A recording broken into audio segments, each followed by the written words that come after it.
감당하기 어려운 인건비, 끊임없이 오르는 재료값, 임대료, 각종 세금 등 이런 걸 충당하면서 최선을 다하지만 월말에 자신의 통장에 찍히는 0.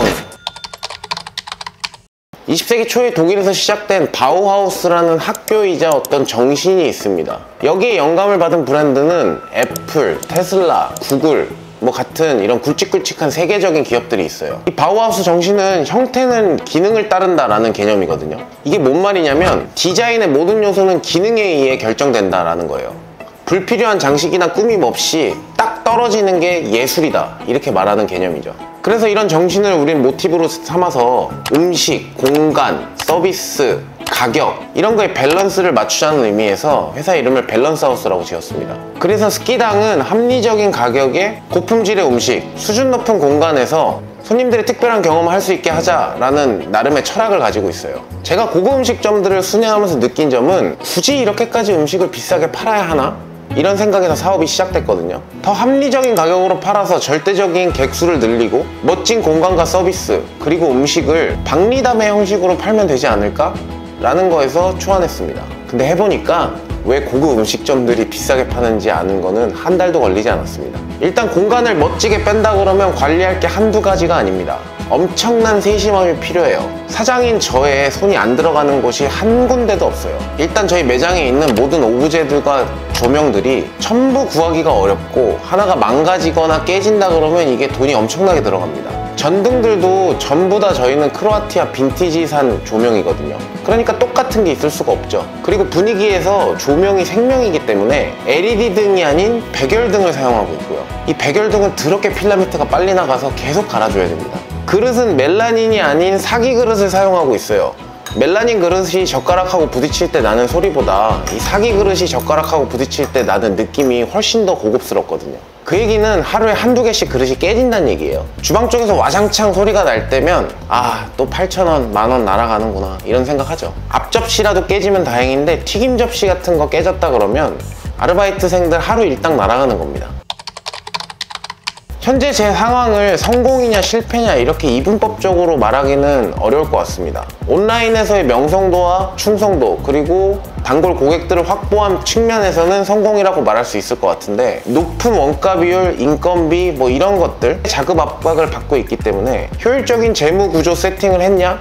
이거는 성공이라고 보기가 어렵죠. 저는 처음에 음식점을 설계할 때 단 한 발의 총알밖에 없었습니다. 손님이 오지 않으면 다음은 없다, 이런 마음가짐으로 전력 투구하는 심정으로 던졌거든요. 그러다 보니까 그걸 사람들이 사랑해 준 거고 그래서 지금까지 버티고 있는 것 같습니다. 그런데 이익이 나야 장사를 계속 이어갈 거 아니겠습니까? 제가 여의도에 자주 가던 식당이 하나 있어요. 여기가 가성비 갑의 식당이었는데 얼마 전에 폐업을 하셨더라고요. 이렇게 팔아서 남는 게 있나? 라고 생각했던 식당이거든요. 정확한 내부 사정은 제가 알 수 없습니다만 그때 왜 장사가 잘 되는데 그만두셨을까?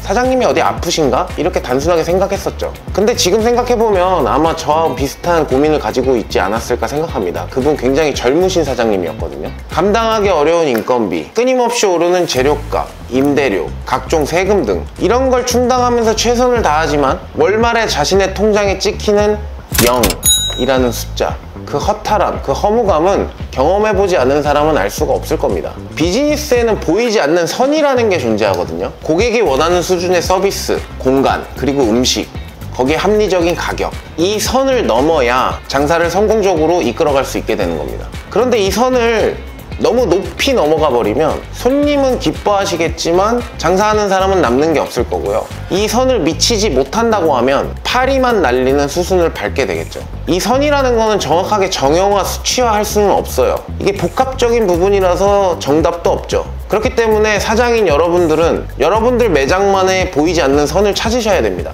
저처럼 선을 심하게 넘어버리면 손님은 행복하겠지만 월말에 저처럼 머리를 쥐어짜는 일이 매달 반복될 수 있습니다. 모든 것이 치밀하지 못했고 부족했던 제 탓이라고 생각합니다. 제가 하고 있는 이 공간 사업, F&B 사업은 저한테는 즐거운 일이기 때문에 저는 포기를 생각하기보다 이거를 돌파구를 찾고 있는 중이에요. 아주 간단하게 원가를 줄이는 방법도 있습니다만 원가를 줄이게 되면 손님들이 얻는 혜택도 줄어들게 됩니다. 그렇다고 인건비를 줄이면 저희 크루들이 굉장히 힘들어질 것이고 그것은 당연히 서비스의 퀄리티에 안 좋은 영향을 주게 되겠죠. 그래서 저는 이런 쉽고 단순한 해결책을 선택하는 것이 아니라 이렇게 하고 있습니다. 만약 여기까지 영상을 보셨다면 좋아요와 구독, 알림 설정 한 번씩만 부탁드리겠습니다. 댓글도 남겨주시면 감사할 것 같은데 아무런 반응이 없으니까 제가 유튜브를 찍는 건가 허공에 대고 이야기를 하는 건가 몰라서 부탁드리겠습니다. 단순하게 인건비를 줄이기 위해서 사람을 적게 쓰는 방법이 아니라 효율성을 올려서 어떻게 인력을 최대한의 퍼포먼스를 낼 수 있게 할 수 있을까를 고민하고 있어요. 예를 들어 테이블 오더를 사용해서 주문 받는 시간을 단축시킨다거나 예약 시스템인 캐치 테이블을 사용해서 피크 시간에 손님들이 몰리는 타이밍에 철저하게 준비하고 효율적으로 움직일 수 있게 만들어서 손님들이 몰아칠 타이밍을 잘 이겨내고 있어요. 또한 구성원들이 많다는 점을 이용해가지고 각자 맡은 업무를 분담해서 마치 컨테이너 벨트가 돌아가듯이 빠르게 프로세스가 전달될 수 있도록 매뉴얼을 짜는 것도 하나의 방법이 되겠죠. 그래서 저희는 바쁜 피크 시간대가 아니라면 음식이 진짜 주문되고 5분도 안 돼서 손님상에 세팅이 됩니다. 놀라죠, 손님들이. 이게 가능한 건 선택과 집중 때문입니다. 저희는 메인 메뉴가 딱 두 가지밖에 없거든요. 샤브샤브, 스키야키. 세팅하는 재료들도 비슷하기 때문에 빠르게 준비가 가능합니다. 메뉴를 단순화했기 때문에 야채 로스율은 거의 제로에 가깝습니다. 그 재료값을 아껴서 제 주머니를 채우는 게 아니라 그 재료의 퀄리티를 올리는 데다가 다시 재투자를 하고 있어요. 그래서 로스율이 0이면 엄청 남는 거 아니냐? 이렇게 생각하실 수 있는데 전부 저희는 국산 야채 최고급 소고기를 쓰다 보니까 사실 남는 게 그렇게 많지 않아요. 주방 시스템도 마찬가지입니다. 저는 최대로 단순화해서 약간 맥도날드 시스템을 만들려고 했거든요. 근데 맥도날드는 맥도날드입니다. 주방 동선이 별거 아니라고 생각하시는 분들이 있을 수 있는데 정말 큰일 납니다. 주방은 한번 설계를 하면 수도, 가스, 배관 이런 것들이 자리를 잡기 때문에 한번 자리를 잡으면은 바뀌는 게 거의 불가능하다고 보시면 돼요. 그래서 굉장히 신중하게 생각하셔야 됩니다. 정말 중요한 부분이라서 이 부분을 잘 모르겠다면 주방 설계를 전문으로 하는 업체를 찾으시든가 아니면 프랜차이즈 본부에서 도움을 받으셔야 돼요. 이런 체계적인 주방 시스템을 갖고 있는 프랜차이즈라면 여러분들이 로열티를 주시는 것도 나쁘지 않다라고 저는 생각을 하고 있습니다. 저도 이렇게 설계를 해갖고 프랜차이즈 사업을 하려고 했었는데 이게 공부를 하면 할수록 함부로 하면 안 되겠다는 생각이 들더라고요. 왜냐면 저희는 본부고 가맹점주들은 목숨을 걸고 합니다. 물론 저희도 목숨을 걸지만 모든 걸 걸고 하기 때문에 제대로 운영하지 못했을 때 물질적 책임은 그렇다 치더라도 도의적인 책임과 인간적인 책임까지 어떻게 책임질 거냐는 거죠. 그래서 사실 겁이 나서 함부로 못하고 있는 것도 있습니다. 자, 이제부터 저는 노빠꾸입니다. 빚도 질 만큼 졌고요. 저하고 함께하고 있는 크루들도 많이 생겨났어요. 이제는 살아남느냐 그렇지 못하느냐 기로에 서 있게 됐습니다.